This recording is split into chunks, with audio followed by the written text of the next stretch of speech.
It was you. It was her. I don't believe this. Well, I was shocked when you married Mason, so I guess we're even, Julia. Except that Julia and I love each other, you see. I'm deeply moved. Augusta has come back to us feeling a tad bitter about love, darling. I was just trying to decide how sincere she really is. Speaking of you, if we must, could you excuse us for a few minutes? Excusing Julia is no problem. Well, I'll do my best. I see you haven't lost any of your dubious charm, Mason. Just pretend I'm not here. I've been doing that for years. Forget Mason. I'm your sister. Why didn't you tell me that you were going to marry Tonell? I would have sent a gift. A nice bulletproof nightie. If possible, could you explain this to me? Please. I didn't tell you because I knew you wouldn't approve. And I was trying to avoid a scene like the one you're about to cause.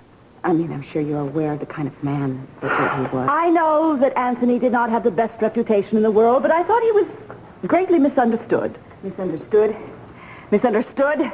The man was a certifiable maniac. Try not to speak ill of the dead, Julia, especially since it happens to be my late husband. I was planning to tell you, eventually. I just hadn't found the right moment.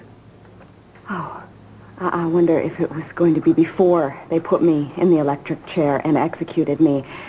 You did know that he was trying to frame me for murder. Of course I didn't know about it. I was shocked when I heard. But for God's sakes, Julia, don't you think I would have stopped him if I had known anything about it?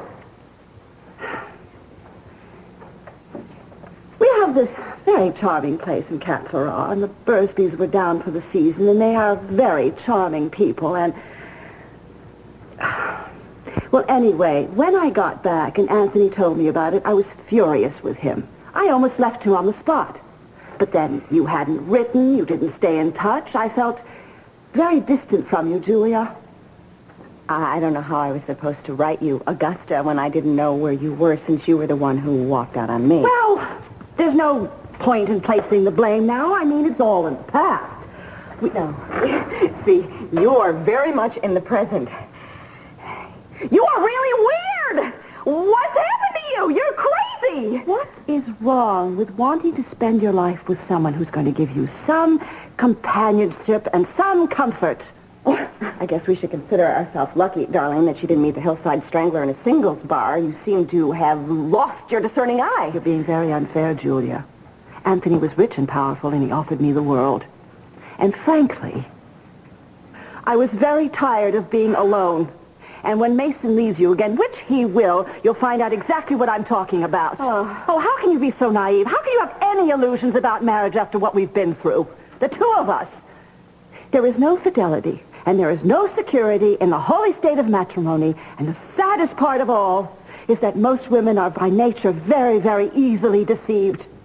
And most men by nature are very deceptive. Okay, I can see that you're a little stressed out about your marriage with Tonell, but let's not get into the whole marital stress about everything else, because you left Lionel, he didn't leave you. I left him for his sake and at my own personal cost. And that, boys and girls, is the real key here. The lady's simply trying to recoup her losses. She doesn't mean half of what she's saying. She just wants to cloud the issue for us. Do I? I know you, Augusta. Your marrying Tonell had nothing to do with your fear of growing old with no companion but a parrot.